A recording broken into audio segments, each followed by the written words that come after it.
16 जून 2023। जी हाँ, ये वही दिन है जब आदिपुरुष रिलीज हुआ था और मूवी रिलीज होने के बाद 99.9% लोग इस मूवी को हेट कर रहे हैं क्योंकि इस मूवी के मेकर्स ने काम ही कुछ ऐसा किया है। अब क्या क्या काम किया है वो तो हम आगे डिस्कस करेंगे, लेकिन ये जो मूवी है आदिपुरुष, ये अब सिर्फ बॉलीवुड का नहीं पूरी इंडिया का प्रॉब्लम बन चुका है क्योंकि इसी मूवी के चलते और बाकी जितने भी हिंदी मूवीज है उन सभी को नेपाल में बैन किया गया है क्योंकि इस मूवी में एक लाइन यूज हुआ था, जानकी भारत की बेटी। जानकी यानी कि सीता माँ। वेल गाइस, मैं आपको बता दूं, सीता माँ का जो बर्थ प्लेस था वो था जनकपुर, जो कि नेपाल में है, लेकिन इस मूवी में बताया गया जानकी भारत की बेटी, जो कि गलत है ही। लेकिन एक और चीज गलत है, ये तो गाइस आप सभी को पता है कि ये भारत नाम राजा भरत से आया था और राजा भरत इस टाइम पे यानी कि रामायण के टाइम में उनका कोई एग्जिस्टेंस नहीं था, लेकिन आदिपुरुष में बोला गया भारत की किसी बेटी पर। बस मेकर्स को एक ही चीज बोलना चाहूंगा कि भाई कहाँ से मिला तुम्हें ये इन्फॉर्मेशन, थोड़ा तो रिसर्च कर लेते। अब ये जो मूवी नेपाल में बैन हुआ, इससे बॉलीवुड के जो बाकी मूवीज है या फ्यूचर में जो आएंगे उनके बॉक्स ऑफिस कलेक्शन में बहुत इफेक्ट पड़ेगा क्योंकि नेपाल से कोई भी रेवेन्यू जनरेट नहीं होगा, यानी कि कोई भी पैसा वहाँ से नहीं आएगा।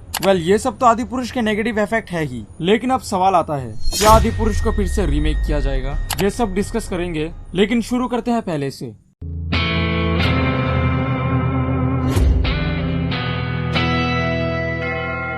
18 अगस्त 2020 जब पहली बार आदिपुरुष का नाम अनाउंसमेंट किया गया था और कहा गया था कि ये मूवी रामायण के ऊपर बेस्ड होगी और इस मूवी में जो लीड रोल प्ले करेंगे वो होंगे प्रभास, क्योंकि बाहुबली के सक्सेस के बाद प्रभास का हाइप बहुत बढ़ गया था और इस मूवी का बजट होगा 600 करोड़। लोगों ने सोचा था कि ये मूवी बाहुबली से भी ज्यादा ब्लॉकबस्टर होगी क्योंकि इस मूवी का हाइप बहुत ज्यादा बन चुका था। जब भी कोई आदिपुरुष नाम लेता था उसके रोंगटे खड़े हो जाते थे। लेकिन समय बीता और फिर 2 अक्टूबर 2022 इस दिन को इस मूवी का पहला टीजर आया था। एंड गाइस, टीजर देखने के बाद बहुत सारे लोग इसको हेट करने लगे क्योंकि इन्होंने काम ही ऐसा किया है, जैसे रावण ने छपरी हेयर कट रखा है और राम जी ने मूछ रखा है। भाई किस रामायण में लिखा था कि राम जी के पास मूछे थे? लिटरली प्रभास का जो ये मूछ वाला लुक है ये मुझे बिल्कुल भी पसंद नहीं। एंड गाइस, सोने की लंके को कोयले का लंका बना दिया और सीता माँ ने अपना कुछ ज्यादा ही बॉडी पार्ट्स दिखा दिया और हनुमान जी के बारे में मैं क्या ही बताऊं, उन्हें तो पक्का मुसलमान ही बना दिया। और वीएफएक्स भाई, मतलब 10 में से 1 स्टार भी ना मिले ऐसा वीएफएक्स है, एकदम कार्टूनिश और वाहियात। लेकिन कुछ हद तक फैंस ने इन सभी चीजों को माफ कर दिया था।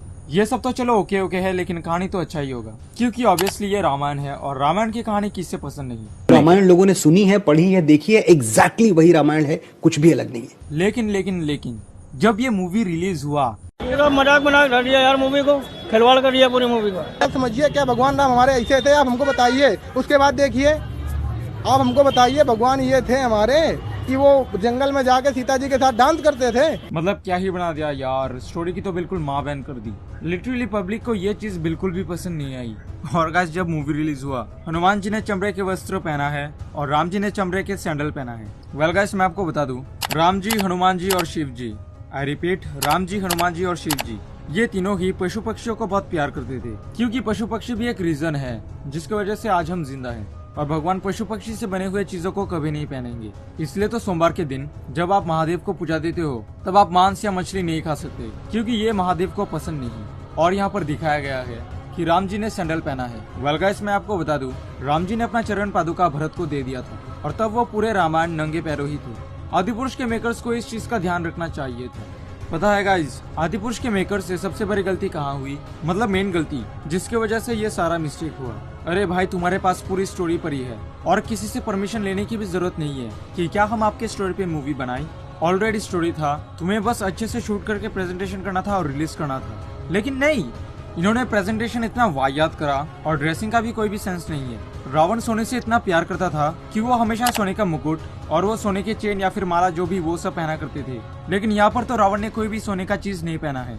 वेल गाइस, मैं आपको बता दूं, रावण सोने से इतना प्यार करता था, वो सारे सोने में एक खुशबू ऐड करना चाहता था जिससे असली और नकली की पहचान हो सके। अगर आज शायद रावण जिंदा होता तो सोने से हमें काफी अच्छी खुशबू मिलती। मतलब आदिपुरुष के मेकर्स को मैं क्या ही बोलूं, तुम्हारे पास ऑलरेडी गाड़ी था और वो भी फ्री में था और गाड़ी में पेट्रोल भी है, तुम्हें बस उस कार को चलाना है। लेकिन तुम भाई की तरह फुटपाथ पे चला रहे हो या फिर जंगल में चला रहे हो, ऐसा तो नहीं होता है ना। तुम्हारे पास ऑलरेडी स्टोरी था, तुम्हें बस एग्जीक्यूट करना था, लेकिन तुमसे वो भी नहीं हो पाया। वेल गाइस, मैं आपको बता दूं, क्रिस्टोफर नोलन की एक साइंस फिक्शन मूवी आई थी जिसका नाम था इंटरस्टेलर, जो मूवी साइंस और फिजिक्स के ऊपर बेस्ड थी और क्रिस्टोफर नोलन उसका डायरेक्टर थे। जी हाँ, ये वही डायरेक्टर है जिन्होंने द डार्क नाइट को डायरेक्ट किया था, जिसका IMDb है 9/10, जो कि भाई बहुत बड़ी बात है। तो वो कोई बड़े फिजिसिस्ट नहीं है। तो इंटरस्टेलर मूवी के शूटिंग के दौरान स्पेस में जो भी मिशंस होते हैं उन्हें कैसे प्रेजेंटेशन करना पड़ेगा या फिर कैसे बातचीत करनी पड़ेगी, उन सभी के लिए उन्होंने फॉर्मर अमेरिकन एस्ट्रोनॉट मार्शा इविंस को हायर किया था, जो 7 बार स्पेस में मिशन कर चुकी है। और उस मूवी के फिजिक्स के थ्योरी और लॉजिक के लिए क्रिस्टोफर नोलन ने नोबेल प्राइज विनर डॉक्टर किप थॉर्न को हायर किया था, जिन्होंने ब्लैक होल के इक्वेशन से पूरा ब्लैक होल ही बना दिया उस मूवी में।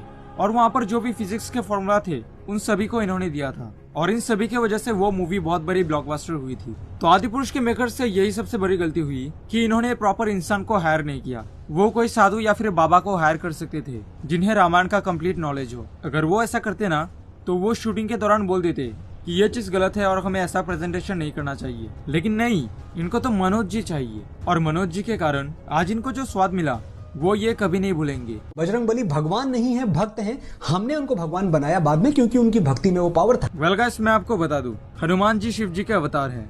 अगर शिव जी भगवान है तो हनुमान जी भगवान क्यों नहीं हुए बताओ।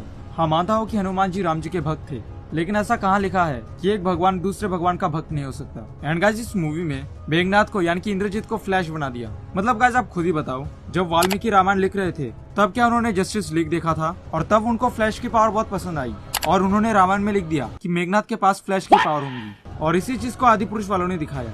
कुछ भी मतलब यार कुछ भी। वेल, अगर आपको याद है तो आदिपुरुष के साथ शायद फ्लैश मूवी भी रिलीज हुई थी। ओम राउत ने सोचा, रहे दूसरी मूवी काहे देखने जा रहे हो, आदिपुरुष देखने आओ ना, वहाँ पर मैं तुम्हें फ्लैश के दर्शन करा देता हूँ। एंड गाइस, मैं आपको बता दूं, हनुमान जी जब सीता माँ से मिलने गए थे तब वहाँ पर उनका आकार छोटा था और जब उन्होंने लंका में आग लगाई थी तब उनका आकार विशाल था यानी कि बड़ा था। लेकिन आदिपुरुष में तो इसका उल्टा ही दिखा दिया। जब हनुमान जी सीता माँ के पास गए तब उनका आकार विशाल है और जब लंका में आग लगा रहे थे तब उनका साइज छोटा है यानी कि नॉर्मल साइज में है। मतलब यार हद है। एंड गाइस, इस सीन में सीता माँ कहती है कि राघव मुझे लेने आएंगे। वेल गाइस, मैं आपको बता दूं, सीता माँ कभी भी राम जी का नाम लेके नहीं पुकारती थी, वो प्रभु या स्वामी कहती थी। लेकिन आदिपुरुष में तो डायरेक्ट दिखा दिया कि राघव मुझे लेने आएंगे। और गाइस, एक और चीज, सीता माँ मोस्ट ऑफ द टाइम अपने सर को ढक के रखती थी, लेकिन इस आदिपुरुष में तो उल्टा ही दिखा दिया। Most of the time Sita माँ घूंघट नहीं डालती थी। एंड गाइस, इस सीन में जटायु डायरेक्ट खत्म। अगर आप रामायण जानते हो तो आपको पता है कि जटायु ने अपना सांस राम जी के सामने तोड़ा था और जटायु ने ही राम जी को कहा था कि रावण सीता माँ को पुष्पक विमान में ले जा रहा होता है। लेकिन यहाँ पर जटायु डायरेक्ट खत्म, यहाँ पर तो अलग ही सीन है। एंड गाइस, मैं आपको बता दूं, जटायु एक वल्चर था, लेकिन आदिपुरुष के मेकर्स ने इसको ईगल बना दिया। भाई क्या ही बोलूं मैं। और इस मूवी में दिखाया गया है कि सभी अंधेरे में फाइट कर रहे हैं। जब पहले के जमाने में युद्ध होते थे तब सूर्यास्त के बाद कोई भी फाइट नहीं होता था, लेकिन आदिपुरुष में तो रात में अंधेरे में फाइट हो रही है और रावण के सोने के लंके को इन्होंने कोयले का लंका बना दिया। वेल, अगर आपने ध्यान से नोटिस किया है तो इस लंका का जो स्ट्रक्चर है यह डिट्टो एसगार्ड से कॉपी किया हुआ है। अगर वो एसगार्ड को पूरा ही कॉपी कर लेते तो अच्छा ही था, क्योंकि एसगार्ड प्योर गोल्ड का है और ये चीज शायद आदिपुरुष में एक प्लस पॉइंट हो जाती है। एंड गाइस, इस मूवी में दिखाया गया है कि जब लक्ष्मण जी इंद्रजीत से घायल हो गए थे तब हनुमान जी ये संजीवनी लाते हैं और ये औरत इनको ठीक करती है और ये औरत शायद विभीषण का वाइफ है। एनीवेज, लेकिन गाइस, रियलिटी में ये हुआ था, जब हनुमान जी पहाड़ पहुंचे थे तो वो संजीवनी को पहचान नहीं पाए थे और फिर उन्होंने पूरा पहाड़ ही लेके आ गए थे और हनुमान जी ने लंका से एक वैद्य जी को हायर किया था और फिर उन्होंने लक्ष्मण जी का इलाज किया था। लेकिन आदिपुरुष में दिखाया गया है कि जब हनुमान जी वहाँ पर पहुंचे थे वो पहुंचते ही पहचान लिया कि ये संजीवनी है और संजीवनी की जरूरत फ्यूचर में शायद सबको पड़ेगी, तो इसलिए वो पूरा पहाड़ ही लेके आ गए, जो कि ये चीज बिल्कुल गलत है। एंड गाइस, इस सीन में देखो, राघव, तेरे ये बंदर तो जंगली है। निकल लौड़े, पहली फुर्सत में निकल। वेल, भले मेघनाथ विलन था लेकिन वो राम जी की रिस्पेक्ट करता था। वो कभी भी राम जी के साथ तू तराक से बात नहीं करे थे। एंड गाइस, इस मूवी में दिखाया गया है कि जब मेघनाथ जब इस गोल्डन स्विमिंग पूल से नहा के बाहर निकलेगा उसे कोई भी नहीं मार सकता। लेकिन एक्चुअली में पता है क्या था, जब इंद्रजीत अपनी कुलदेवी निकुमिला का तांत्रिक यज्ञ करेगा तब उसे एक दिव्य रथ मिलेगा और जब भी वो उस रथ में होगा उसे ना कोई छू सकता है ना कोई मार सकता है। और ये चीज विभीषण ने राम जी को कहा था और फिर लक्ष्मण ने वो यज्ञ कंप्लीट ही नहीं करने दे रहे थे और फिर लक्ष्मण जी ने उनका वध किया। लेकिन इस मूवी में दिखाया गया है कि लक्ष्मण जी ने पानी के अंदर उसको मारा है भाई वो।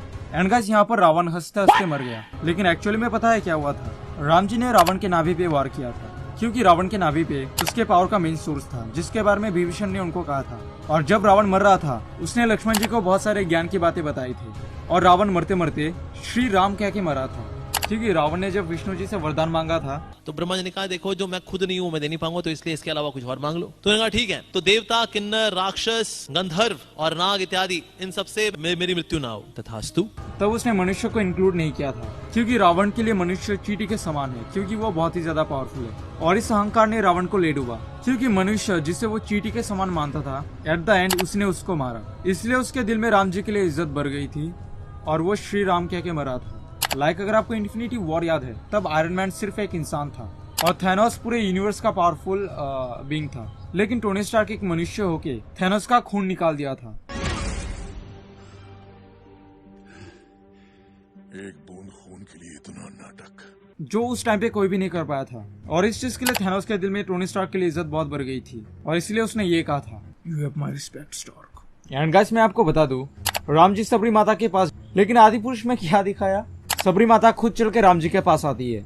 एंड गाइस, इस सीन में जब राम जी ने अपना ब्रह्मास्त्र एक्टिवेट किया था, ब्रह्मास्त्र का एक रूल है, जब भी ब्रह्मास्त्र को लोड किया जाता है यानी कि एक्टिव किया जाता है, तो उसे अनलोड नहीं किया जा सकता, यानी कि वापस से इसको रखा नहीं जा सकता। फिर समुद्र देव ने कहा था कि उत्तर दिशा में एक आइलैंड है, आप वहाँ पर यह ब्रह्मास्त्र फायर करिए। और राम जी ने उस आइलैंड की तरफ यह ब्रह्मास्त्र फायर किया था और वो जो आइलैंड था वो वैसे भी डिस्ट्रॉय होता। और ये सेम चीज द लेजेंड ऑफ हनुमान में भी दिखाया गया है। और वहाँ पर वो जो हनुमान था ना, भाई कसम से बहुत ही ज्यादा परफेक्ट हनुमान जी था, कसम से यार दिल जीत लिया था उन्होंने। तो आदि पुरुष में इतने सारे मिस्टेक्स हैं कि अगर मैं 1 by 1 बताने लगूं तो शायद पूरा दिन कम पड़ जाएगा। Please keep one seat for our Hanuman ji. He will come to see Ramayana. अगर सच में हनुमान जी आ गए ना तो तुम्हारी खैर नहीं। और आदि पुरुष में इतने सारे मिस्टेक्स हैं, हाँ कुछ डिटेल्स भी थे जो शायद अमेजिंग थे, जिसको मैंने इस वीडियो में बताया था, आप जाकर देख सकते हो। एनीवेज, तो अब सवाल आता है, क्या आदि पुरुष को सीजीआई के थ्रू रीमेक किया जाएगा? वेल गाइस, मैं आपको बता दूं, ये नेक्स्ट टू इम्पॉसिबल है। अगर आपको जस्टिस लीग याद है, तब वहाँ पर सुपरमैन का जो फेस था वो काफी अजीब लग रहा था, क्योंकि उस टाइम पे मिशन इम्पॉसिबल फॉल आउट का शूटिंग हो रहा था और उस मूवी के डायरेक्टर ने सुपरमैन को कहा था, यानी कि हेनरी कैविल को कहा था कि तुम ये मुझे नहीं रिमूव करोगे।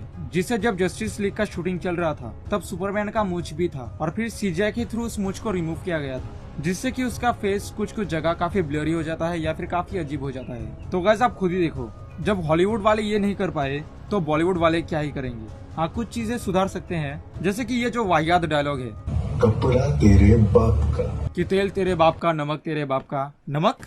हाँ, इसको वो एडिटिंग के जरिए तेल तेरे पाप का, कपड़ा तेरे पाप का ऐसा कर सकते हैं। और भाई क्या सोच के ये डायलॉग लिखा था? Let me tell you, Hanuman ji बहुत बड़े ज्ञानी थे, 4 वेदों का ज्ञान उनके अंदर था। वो किसी से भी तू तराक से बात नहीं करते थे। हनुमान जी सभी से प्यार से और रिस्पेक्ट से बात करते थे, और चाहे वो विलन ही क्यों ना हो।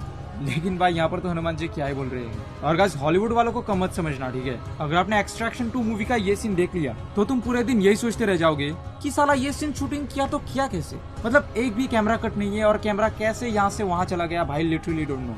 जरूर से जाकर देखना, स्पेशली ये वाला सीन। सो या guys, that's it for today. और आप हमारे बाकी वीडियोस को भी चेकआउट कर सकते हो।